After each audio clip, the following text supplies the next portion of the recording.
Share बाजार में पिछले कुछ दिनों से सरकारी बैंकों के शेयरों में अच्छी तेजी देखने को मिल रही है। अब ये तेजी और रफ्तार पकड़ सकती है क्योंकि वित्त मंत्री ने सरकारी बैंकों के निजीकरण को लेकर एक बड़ा बयान दिया है।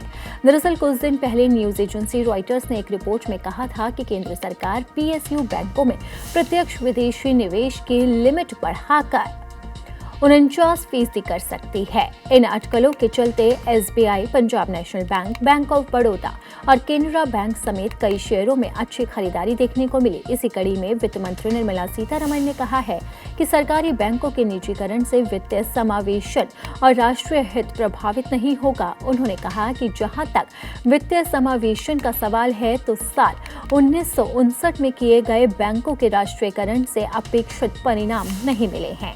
उन्होंने कहा कि बैंकों के राष्ट्रीयकरण से सरकारी कार्यक्रमों को आगे बढ़ाने में मदद मिली, लेकिन सरकारी नियंत्रण ने सार्वजनिक क्षेत्र के बैंकों को अव्यावसायिक बना दिया। उन्होंने कहा कि बैंकों के राष्ट्रीयकरण को 50 साल से ज्यादा हो चुके हैं, लेकिन जिन उद्देश्यों के लिए इनका राष्ट्रीयकरण किया गया था वो पूरी तरह से हासिल नहीं हुए।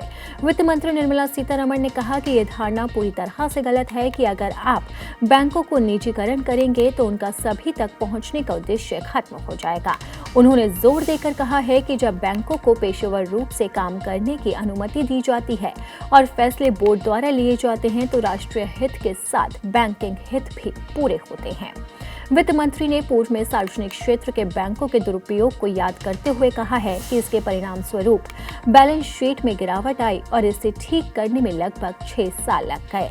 अब मैं विश्वासपूर्वक कह सकती हूं कि हमारे सरकारी बैंक एसेट क्वालिटी, लोन और डिपॉजिट ग्रोथ और वित्तीय समावेशन के मामले में बेहतर हैं।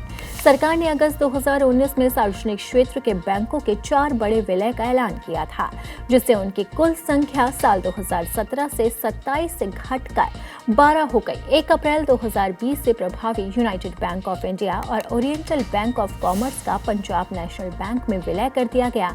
सिंडिकेट बैंक का केनरा बैंक में विलय कर दिया गया और अब एक बार फिर से वित्त मंत्री ने बैंकों में बदलाव के संकेत दे दिए हैं।